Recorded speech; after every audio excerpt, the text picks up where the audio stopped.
अपना क्या है? Sir LSW। LSW। और हॉबी क्या है? ऑप्शनल LSW है। Hobby hobby hobby hobby sir cooking है। कुकिंग। कुकिंग तो आपका काम है, ये हॉबी कैसे है? सर मुझे ये बहुत पसंद है कि जब भी मैं स्टडी से फ्री होती हूँ या फिर मेरा थोड़ा मुझे रिफ्रेश होना रहता है तो मैं खाना बनाना ज़्यादा प्रेफर करती हूँ, इससे मुझे खुशी मिलती है। अच्छा।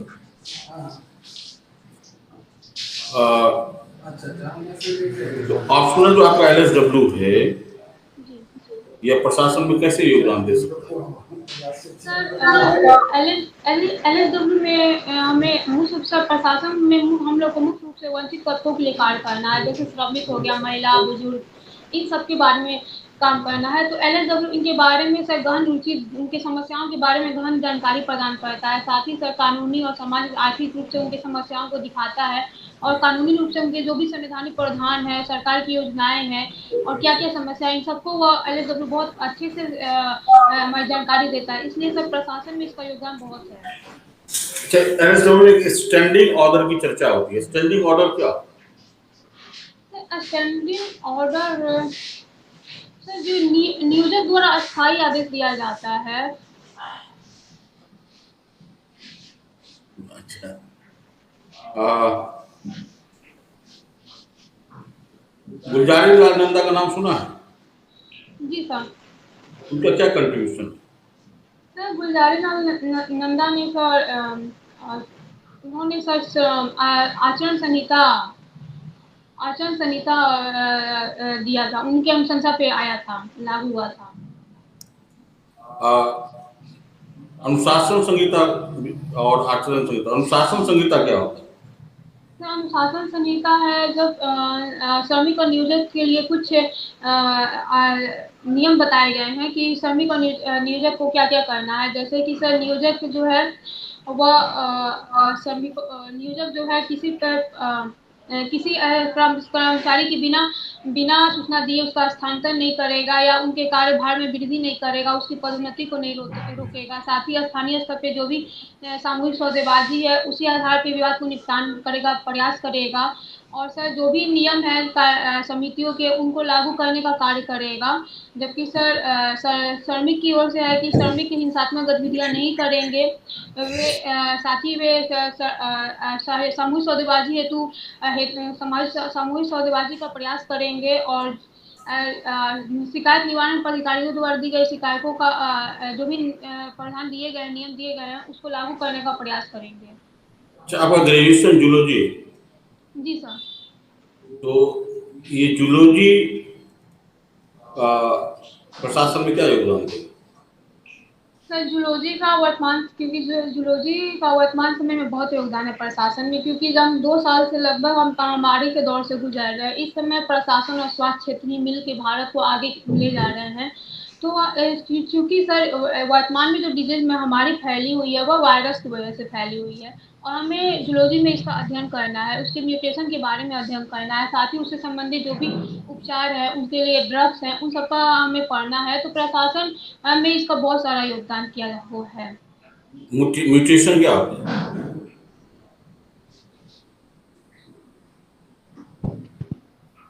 म्यूटेशन क्या होता है?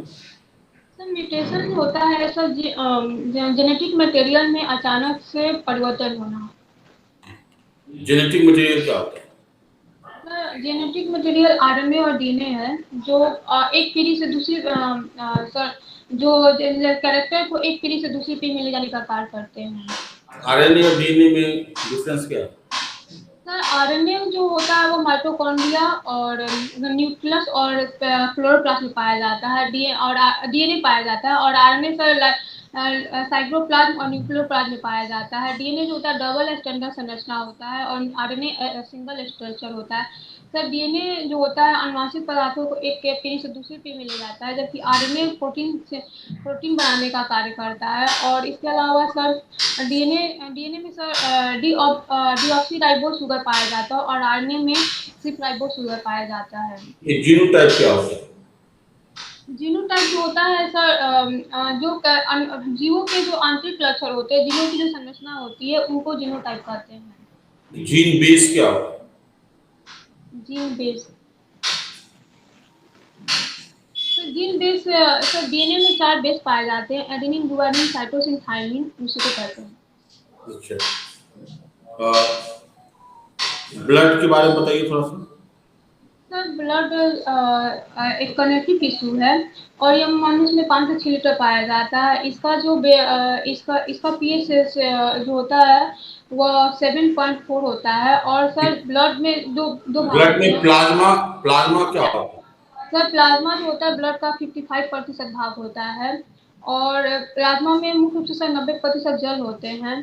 प्लाज्मा का मुख्य कार्य होता है हार्मोन और जितने भी डाइजेस्टिव पदार्थ है उसका संचरण कराना।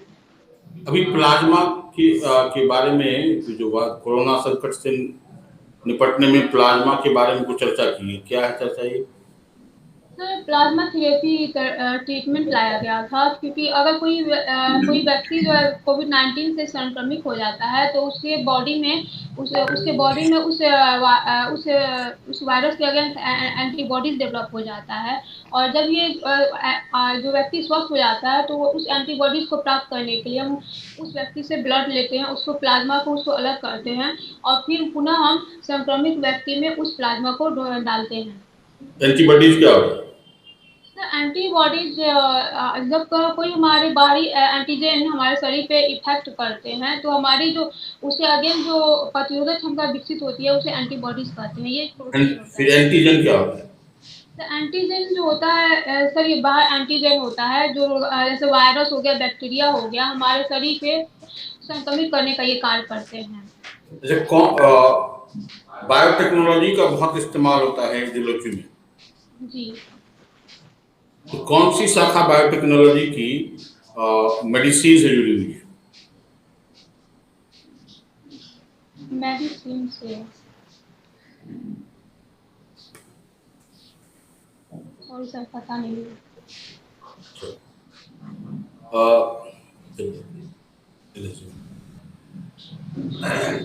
अच्छा, कोई 5 कम्युनिकेबल डिजीज का नाम बताइए। केवल डिजीज में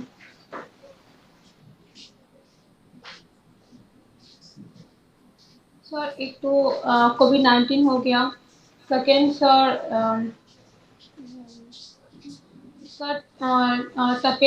टीबी हो गया। थर्ड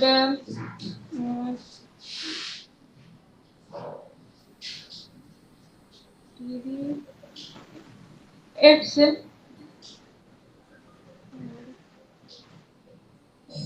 अच्छा ठीक है, आप जूलॉजी आपका ग्रेजुएशन का सब्जेक्ट है जी सर।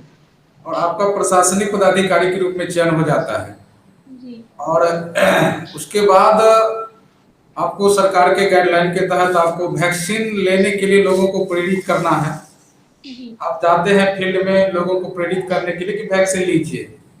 आप जूलॉजी के स्टूडेंट हैं तो आप जूलॉजी आपके कार्य क्षेत्र में किस रूप में सहायता देगा कि लोग वैक्सीन लेने के लिए प्रयासरत होगा या प्रेरित होगा? आप किस रूप में इस विषय का उपयोग कर पाएंगे लोगों को समझाने में? जूलॉजी का उपयोग बताइए। सर जूलॉजी का उपयोग प्रशासन में वैक्सीन के लिए।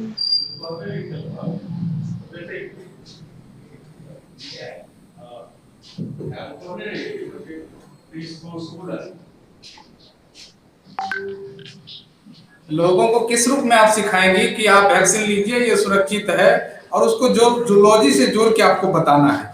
कुछ आइडिया होगा आपके दिमाग में? सर मैं लोगों को ये बता सकती हूँ कि क्योंकि मैं जूलॉजी की स्टूडेंट हूँ, मैं लोगों को ये बता सकती हूँ कि इससे पहले भी बहुत सारे वैक्सीनेशन प्रोग्राम चले हैं और वो सफल हुए हैं। जैसे कि सर पोलियो हुआ है या फिर चेचक हुआ है, इस तरह के जो वैक्सीनेशन प्लान चले हैं और ये समाप्त भी हुए हैं ये डिजीजेस। तो इस आधार पे मैं उन लोगों को बता सकती हूँ कि जो भी साइंस एंड टेक्नोलॉजी ने मिलकर इस डिजीजेस के अगेंस्ट जो वैक्सीन डेवलप किए हैं वो कारगर हैं। और साथ ही साथ मैं स्वयं को अगर वह वैक्सीन लेने का एज मेरा होता है तो मैं खुद लेके लोगों को प्रेरित करूँगी या अपने फैमिली को प्रेरित करूंगी कि वो ले, ताकि लोगों को जाए कि हाँ कि वैक्सीन सुरक्षित है, तो कितनी आगे। खुद कितनी बार लेगी? जी सर। खुद कितनी बार लेगी? सर मैंने दोनों बार ले लिया है। तो फिर दोबारा एक्सपेरिमेंट के लिए फिर दिखाएगी तो कितनी बार ले सकती है? जो ले चुका खत्म हो गया है। अच्छा, ये आपका चयन जो है पिछली बार आरोप पर हुआ, आरोप पोस्ट पे, है ना? जी। रेवेन्यू कलेक्शन और टैक्स कलेक्शन दो शब्द है ना? तो रेवेन्यू और टैक्स में क्या अंतर है ये बताइए। सर टैक्स जो होता है ये किसी वस्तु के उत्पादन पे या किसी व्यक्ति की आमदनी पे लगाया जाता है, जबकि रेवेन्यू होता है वो कुछ सेवाओं सरकार द्वारा जो सेवाएं दी जाती है उन पे लगाया जाता है। जैसे कि सड़क टैक्स होता है रेवेन्यू में, सड़क उपकर होता है, हेल्थ उपकर होता है। तो ज़्यादा जानकारी नहीं है। अच्छा, what is the function of revenue officer? Function क्या क्या मेन उसका? सर उसका मुख्य कार्य होता है रेवेन्यू वसूलना, जिसमें सर हेल्थ से ऊपर आते हैं, सर शिक्षा ऊपर आता है, सड़क ऊपर आते हैं, साथ ही सर भूमि का अधिग्रहण से संबंधित अगर सरकारी कार्यों के लिए भूमि का अधिग्रहण उसके लिए करना, इसके अलावा सर म्यूटेशन करना, दाखिल खारिज करना। विकास सर। सर आ, आप सर्विस में हैं क्या? नहीं सर, ये मेरा 64 में चयन हुआ है आरओ के पद पर। किसमें? आरओ के पद पर चयन हुआ है मेरा। आरओ के पद पे चयन हुआ है, अच्छा ठीक है। आप अभी दाखिल खारिज की कुछ बात कर रही थी, उनका कार्य क्या होता है दाखिल खारिज? सर दाखिल और खारिज, अगर कोई ज़मीन बेचना चाहता है तो उसके नाम को, ज़मीन से उसके नाम को हटाया जाता है तो खारिज कहलाता है, और जो ज़मीन खरीद रहा है उसके जब नाम पे किया जाता है तो उसे दाखिल कहते हैं। ये कहाँ से ये नाम हटाया जाता है और ये जोड़ा जाता है? सर ज़मीन के कागजात से। जमीन के कागजात तो आपने विक्रेता और क्रेता की बात की कि बेचा गया, कहाँ पे ये दाखिल और खारिज होता है? सर अंचला अधिकारी के ऑफिस में। हाँ नहीं वो ठीक है, कहाँ पे, किस जगह पे, किस रजिस्टर में, कुछ नाम है उसका? सर को नहीं पता है। ओके। आपकी पहली प्राथमिकता क्या है इसके बाद? सर पहली प्राथमिकता ये बीए।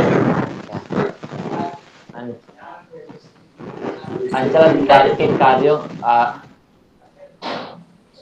अंचल अधिकारी के पहले आपने सेलेक्ट हुई और अभी आप बीएस में जाती हैं, क्या अंतर देखती हैं, किस अंतर की वजह से आप बीएस में ज्वाइन करना चाहती हैं? सर वर्तमान में अपना चयन आरोपी भी हुआ, उसके लिए मैं संतुष्ट हूँ, लेकिन अभी ये मैं प्रयासक हूँ आगे जाने के लिए, क्योंकि सर उसका जो कार्य क्षेत्र होगा वो विस्तार हो जाएगा, उसके जो अधिकार है उसके वो सारे विस्तार हो जाएंगे सर। क्योंकि सर अगर मैं बीएस में जाती हूँ तो मुझे एक सब डिवीज़न मिल जाएगा, जबकि अंचल अधिकारी का तौर पे सिर्फ एक अंचल मिलेगा, तो उसके कार्य का उसको होगा वो बड़ा हो जाएगा, इसलिए मैंने बीएस को प्राथमिकता दी है। बिहार में कुल कितने सब डिवीजन हैं? सर बिहार में 103। 100? 101 सर। ठीक, ओके, वेरी गुड। वैकल्पिक विषय क्या है आपका? Labour and social welfare. Labour and social welfare. ये जितने भी श्रम कानून देखते हैं वो देखने में तो ऐसा प्रतीत होता है कि ये श्रमिकों के हित के लिए बनाया जा रहा है, लेकिन कहीं ना कहीं वो अंततः जो है वो मैनेजमेंट ओरिएंटेड हो जाता है। ऐसा क्यों होता है? सर श्रम कानून जो बनाया जाता है वो श्रमिकों के लिए बनाया जाता है। हाँ कुछ एरिया में हम कह सकते हैं कि वो मैनेजमेंट ओरिएंटेड हो जाता है, क्योंकि इसमें से पहला है कि उसका जो प्रशासन है कि कानून से संबंधित जो भी प्रशासन है वो अच्छे से काम नहीं कर रहे हैं। सर सेकेंड है कि श्रमिक जो हैं अभी भी अशिक्षित हैं, अपने इस कानून के प्रति या उनके जो अधिकार दिए गए हैं वो इससे अनभिज्ञ हैं।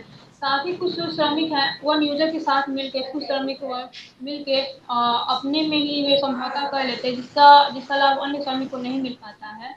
तो इस तरह की कोई कुछ कमियां हैं जिसकी वजह से ये यानी कि जो श्रमिक वर्ग आप कहना चाहते हैं बेसिकली आप श्रमिक संघ की बात करते हैं जो मैनेजमेंट के साथ मिलके काम कर रहे हैं, राइट? जी ओके। अच्छा, ये विशेष आर्थिक इकाई सुने हैं, स्पेशल इकोनॉमिक जोन? जी सर, मैं सुनी हूँ।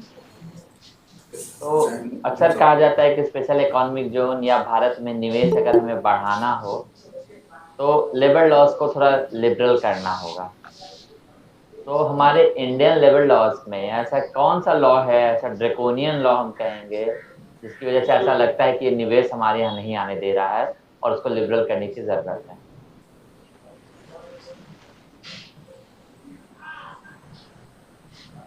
तो जैसे कि अभी फिलहाल जो सुधार हुए हैं, जैसे कि 300 श्रमिक आने पे ही छटनी से संबंधित प्रावधान, छटनी के अगर 300 से कम श्रमिक रहते हैं तो नियोजक अपने स्तर पे छटनी कर सकता है, ना किसी सरकार के प्रोसेस के तहत जाना पड़ेगा। तो सर जहाँ जहाँ बहुत सारे इतने छोटे छोटे इशू हैं जिसके लिए नियोजक को गवर्नमेंट एरिया में जाना पड़ता है उसे अनुमति लेने के लिए, जो इससे ज़्यादा क्योंकि हमारे यहाँ वर्कलोड बहुत ज़्यादा है गवर्नमेंट डिपार्टमेंट में, जिसकी वजह से अनुमति लेने में बहुत ज़्यादा समय लगता है। और चूँकि फॉरेन इन्वेस्टर जो होते हैं वे तत्काल लाभ चाहते हैं, ज़्यादा से ज़्यादा लाभ चाहते हैं, और इसमें सर ये अनुमति लेने के प्रोसेस जो होता है इसमें बहुत ज़्यादा समय लग जाता है।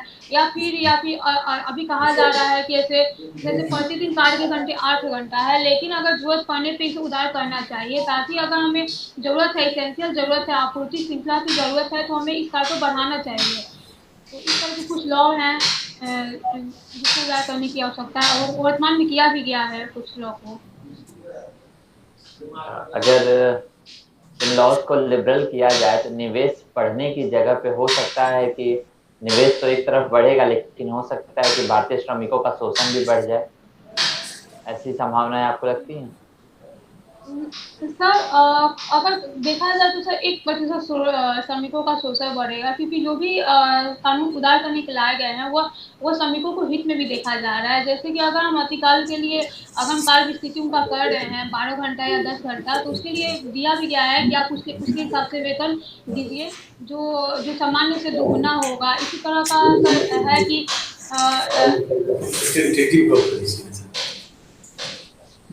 इसी तरह के कुछ प्रावधान है कि जैसे उनका वर्तमान में प्रवासियों के लिए सुविधा बढ़ा दी गई है, सामाजिक सुरक्षा बढ़ा दी गई है। तो ना ये जो भी लिबरल किए जा रहे हैं वो उस एरिया में लिबरल किए जा रहे हैं कि जो सरकार का इंटरफेयर है वो कम हो, इससे जो समय बचता है, तो इस एरिया को कम किया जा रहा है, ना कि श्रमिकों के हित को अनदेखी किया जा रहा है। अच्छा, एक आखिरी प्रश्न, ये प्रवासी मजदूर कौन है जिनके बारे में आप कुछ कह रहे हैं? सर प्रवासी मजदूर जो किसी अपने जन्म स्थान को छोड़ के किसी कार्य हेतु दूसरे राज्य में जाते हैं, किसी दूसरे स्थान पे जाते हैं, तो उसे प्रवासी मजदूर कहते हैं लगभग। और किसी औद्योगिक क्षेत्र में इस तरह के 5-6 व्यक्ति काम करते हैं, तो वहाँ पे ये प्रवासी संबंधी कानून भी लागू होता है। सर प्रियंका ठीक है, थोड़ा सा क्योंकि रेवेन्यू ऑफिसर में चयन हो गया है और तुम बताएगी भी कि चयन हो गया है, तो उसका थोड़ा सा और तैयारी कर। उसको मिल नहीं रहा है सर, समझ में उसके साइड पे मैं जा रही हूँ तो उसका लैंग्वेज थोड़ा प्रशासनिक तरीके से बताया तो ये सब। अच्छा ठीक है, वो प्रैक्टिकली हम किसी को अपना एक पुराने कोई भी स्टूडेंट होंगे आरओ वाले, उसको हम बोल देंगे, कुछ करके तैयार करके तुमको दे देंगे। ठीक है, तो वो सब चीज़ थोड़ा सा, बहुत ज़्यादा तो नहीं, अभी तो मान लीजिए तुमने ज्वाइन करा नहीं है, उस पर बहुत ज़्यादा समस्या नहीं होगी। और एलएसडब्ल्यू तो तुम्हारा पिछले बार भी बहुत अच्छा था मेरे हिसाब से। अब बताएं, क्योंकि तुम इसमें जो एग्जैक्ट पूछ रहे थे विकास सर, वो तुम ना दे करके बाउंड्री वाले को बताएंगे विकास सर, बहुत ज़्यादा बाउंड्री बन रखती है।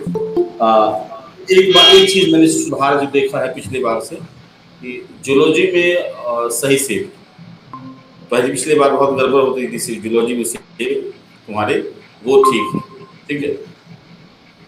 विकास सर आप जितना देर लिए उसको देखिए।